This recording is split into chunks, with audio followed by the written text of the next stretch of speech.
So the book is called Oath and Honor, a Memoir and a Warning. Its author is former Wyoming Congresswoman Liz Cheney. Liz Cheney, wow. Thanks for being here. Thank you. It's nice to meet you. Really nice to meet you. Is this as weird for you as it is for me? It's pretty weird, yeah. It certainly is. Your intro brought back a lot of memories, but I think that it just is a real symbol of how grave this danger is. But I was thinking as I was watching it, the power of the fact that somebody who is where you are on the political spectrum and somebody who's where I am on the political spectrum are able to say, this is a 5-alarm fire, and we have to put that aside and be able to say, what are we going to do to come together to save the Republic? Yeah, the fights that we, I think, righteously and in good faith and vehemently could have together can wait. Right. Because part of what we're defending is our ability I want a rain check to come back to have the slides. Oh, definitely. We could do like a day on abortion, a day on mining, a day on fishing. A day on national security. Several days on national security. Let me ask you about a moment in your book that happens on January 4th. It's described in chapter 9 of your book, and you describe listening in on a call in which Trump lawyers are briefing what we call surrogates. So it's basically people are going to go on TV and talk about the pro-Trump side of things. Yeah. And on that call, Trump lawyer Jenna Ellis describes what they're envisioning for January 6th. She says, the way you write it is, in the scenario Ellis described, when Pence was presiding, he could either refuse to open or refuse to count the electoral votes. So they don't necessarily know you're on this call. You're listening in. Right. It's 2 days before January 6th. Was that the moment when it really became clear to you in detail what they were going to try to do? Yes. You know, I had heard, obviously, there had been talk about we're going to have these electors meet. I think Stephen Miller had been talking about that. But it wasn't clear to me what the contours of this particular part of the plan were until I dialed into that phone call. And listening to them describe how these fake electors were going to be used, and the fact that they anticipated that Vice President Pence was going to use them to refuse to count the legitimate electors was certainly a moment of intense concern. And as I got off that call, I ran into the Capitol, into the office of the parliamentarian of the House, to say, you know, wait a minute, this is what I'm hearing is going to happen. What do we do about it in the joint session? How do we stop this? And it was very clear that there were not a lot of good answers to that, because I learned later through the investigation that Vice President Pence and his counsel were having discussions with the Senate parliamentarian, and that the Vice President, you know, ultimately, of course, did his duty bravely. But if you're in a joint session of Congress, you know, you're not in a position where there are a lot of legislative steps that you can take, except to basically, you know, move to adjourn. So it was a very dangerous and chilling moment. I feel like a lot of the last 7 or 8 years has been me trying to figure out crazy versus dangerous. And I finally realized that crazy and dangerous very much can overlap. They can be the same thing. Yeah. In that moment, when it started to become clear to you what might happen, did it strike you as an insane thing they were going to try, which therefore might create a chaotic situation? Or did it strike you that this is something that might actually succeed in effectively toppling the government? You know, I had been getting these hints, you know, through the months after the election of sort of glimpses into things that that they were attempting to do. And each time sort of I saw something come up, and I kept thinking, and I think a lot of us kept thinking, all right, look, you know, he's going to bring these court challenges, but of course, once the courts have ruled, he will concede and we'll move on. And each time you thought we were at an end, we weren't really at an end. And so I think this was probably the most chilling moment, where it was suddenly real that, you know, this wasn't just some sort of a PR effort to suggest that he hadn't lost the election. There was a very real plan to stop us from counting legitimate electoral votes. And frankly, that realization and that recognition, it was nauseating, because it was so scary. Wait a minute, this is what they're going to try to do. When you mention the court orders there, and you stress in your public remarks on this topic and throughout the book, all of the different courts that ruled on the factual assertions that were made about the supposed flaws in the election. Dozens and dozens and dozens of court rulings, including from Trump-appointed judges, all finding that those claims about a fraudulent election were nonsense. And my sense from hearing the way you describe that and how that's so woven into your sort of expository tactics around this issue is that you're worried about the courts being obeyed. You say over and over again in the book that you think there's no reason that Trump should be expected to follow court orders in a second term, that he wouldn't obey even the rulings of the Supreme Court if the judiciary tried to stand in his way. Can you just kind of game that out in practical terms, particularly for people who are watching who maybe aren't lawyers, who don't understand why that's the biggest deal in the world? Why is that so core to what you are warning about? Because we live in a system in which we have to be governed by law. And so when courts issue rulings, we can disagree with them. You and I probably disagree, for example, on the Supreme Court's rulings on Obamacare. I could say, look, I think the court got it wrong. I got to abide by it. We all have to abide by the rulings of the courts. And if we get into a situation where you have a president who is charged with ensuring that the laws are faithfully executed, who has just this awesome power, and by awesome I mean larger than the power, frankly, that resides in probably just about any other individual in the world.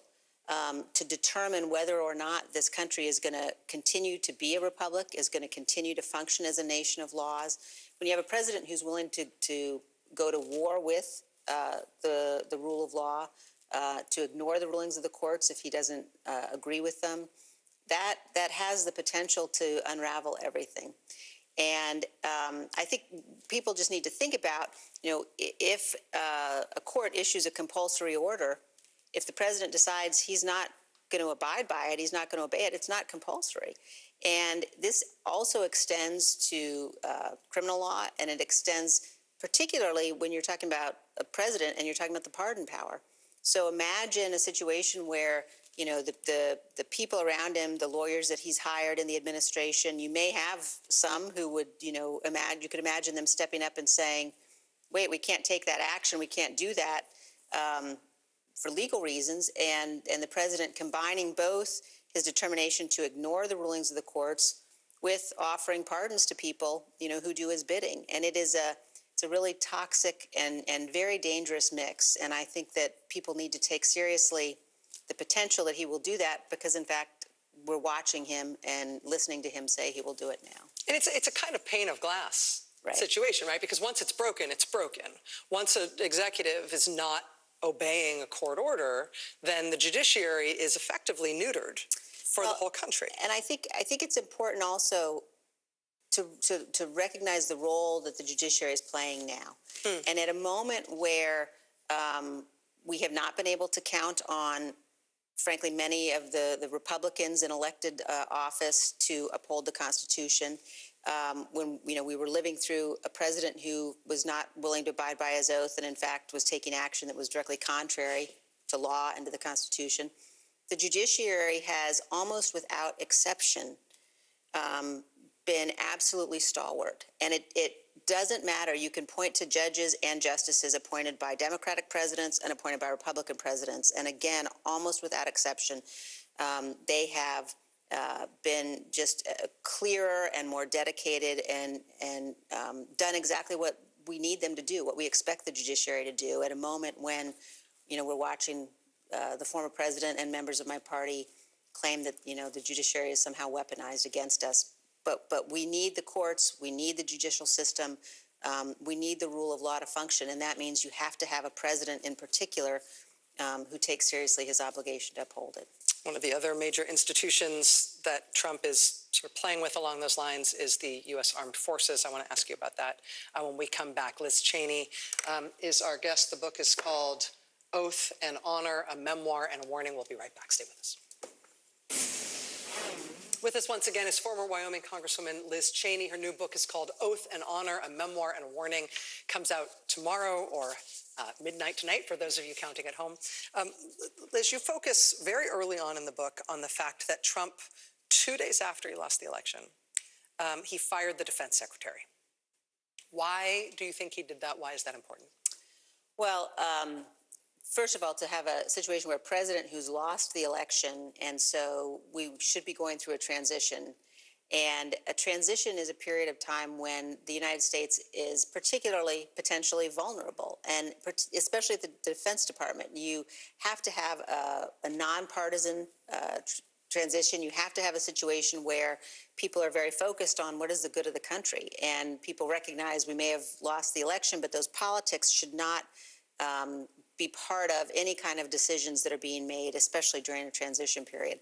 And so to see Donald Trump fire his defense secretary, and we know now, of course, much more about what was happening at the time. I was very concerned at the time. He was also replacing other senior leaders at the department. We know now, for example, that he had told Johnny McEntee at one point to ensure that the Secretary of the Army and the Chief of Staff of the Army knew that if they issued any more statements saying that the U.S. military had no role in our elections, that they would be fired. And that's when you combine that with the steps that we know Mike Flynn was urging him to take, Mike Flynn was urging be taken publicly, things like deploying the military in order to rerun elections in swing states. And I think that's one of the real dangers people have to focus on when we think about a potential second Trump administration. You will take those people who were the most radical, the most dangerous, who had the proposals that were the most dangerous, and he will put them in positions of supreme power. And that's a risk that we simply can't take. Obviously, he's been playing with that with the announcement about signing the Insurrection Act, or invoking the Insurrection Act on day one.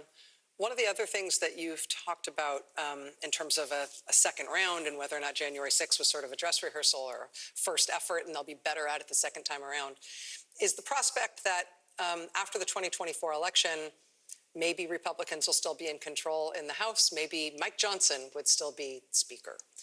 Given what Mike Johnson did in and around the 2020 election, what is the risk in terms of him potentially still being Speaker of the House, him controlling the House of Representatives in the aftermath of the next election? It's terrifying, and I say that with no pleasure. It pains me that that's where we are, but you were friends with him. I was. We were elected the same year. Our offices were next door to each other, and I believed Mike to be a man of principle.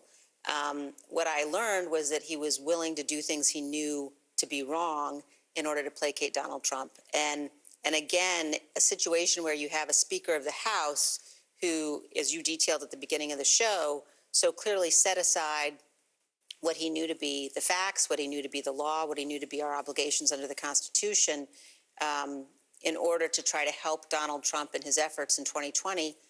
We cannot count on a majority of Republicans, on someone like that, to do the right thing, to uphold the Constitution.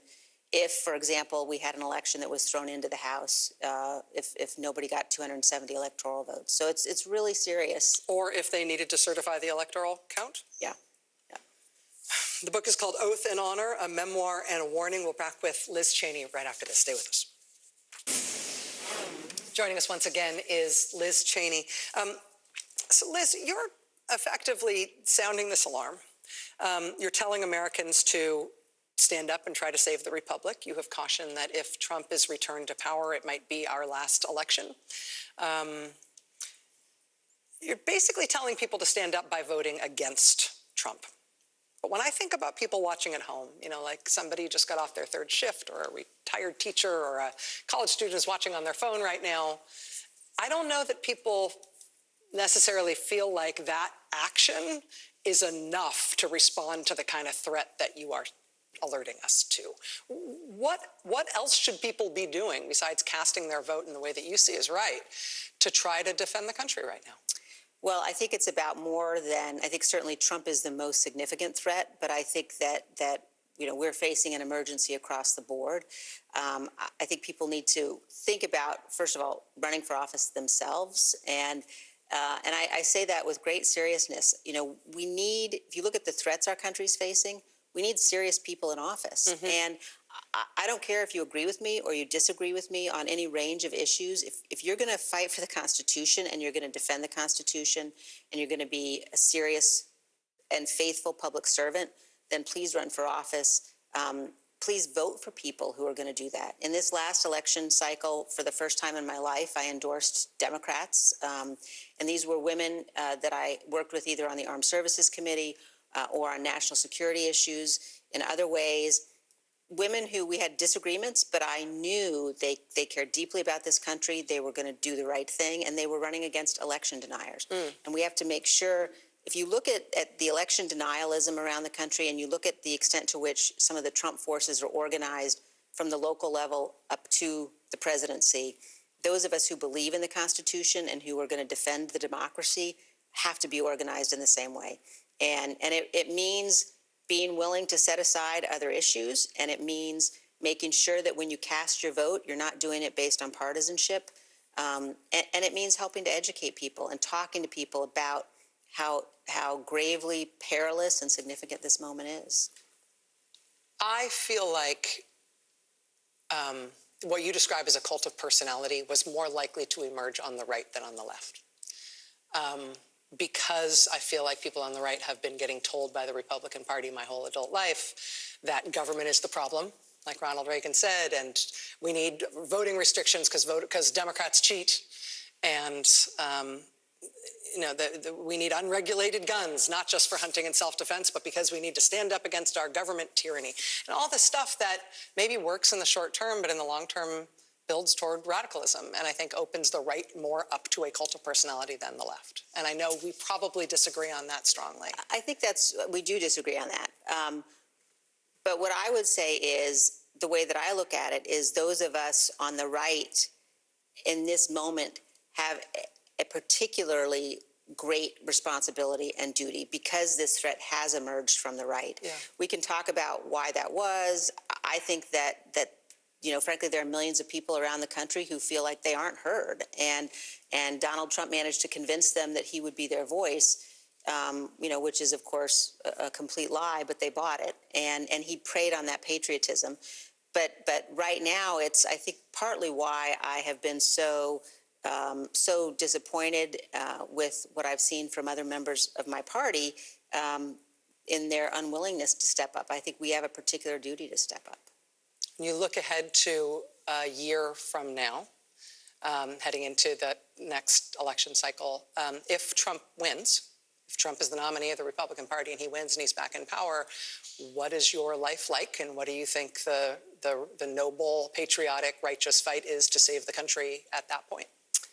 I don't even want to imagine a situation where he has won. I think we have to do everything we can to stop him in terms of, again, the kinds of things we've been talking about, working in a very nonpartisan fashion. But I also, Rachel, think about it from the perspective of my kids. And, there was a moment right after January 6th where I was having dinner with my husband and our two youngest kids, who happen to be our sons. And I looked at my sons across the dinner table, and I had this realization. I grew up in a country where I didn't have to wonder if we were going to have a peaceful transfer of power in the United States. And all of a sudden it occurred to me, my God, maybe they won't be able to say the same thing. And that is why it's so fundamentally important that we ensure, Democrats, independents, Republicans, that we work together, we vote together, we make clear that Donald Trump is not an acceptable alternative. He is not the lesser of two evils. He is a completely unfit man for office. He's already shown us what he would do, and he can never be near the Oval Office again. It sounds like you really don't want to think about what resistance or fighting for your country or trying to hold on to democracy looks like with him in power. I mean, you won't go there. Well, we're going to be successful at making sure that he's not elected president again. Let me ask you one last question. And I mean this, I think, with the coming at it from the understanding that I think I garnered from your book and from what I've come to understand about kind of your spirit about these things, which is that, after you got voted out of your Republican leadership job in Washington, it was very clear you were going to lose your seat in Congress as well. And you didn't quit. you decided you were going to make them vote you out and not make it any easier for them. But it would have made it a lot easier for you, too. Why did you make that decision? I don't think it would have made it easier because at the end of the day, the question really is, what's more important here? And to me, there was no world in which you would say maintaining this House seat matters more than standing up for truth. And it became clear that in order to stay in leadership, I was going to have to tell Donald Trump's lies, and I wasn't willing to do that. But it wasn't a choice for me, and frankly, I don't think it's a choice for any American now, given the stakes and given how significant this threat is. The book is called Oath and Honor, a Memoir and a Warning. Liz Cheney, what a remarkable, what a world. And I know that it's, despite everything, it's not the easiest thing in the world to sit down here with me for an hour. I really appreciate it. Thank you. I appreciate it. Let's keep the conversation going. We will. I really want to fight with you about a lot of things in the future. Me too. Good. All right. That's going to do it for us tonight. Now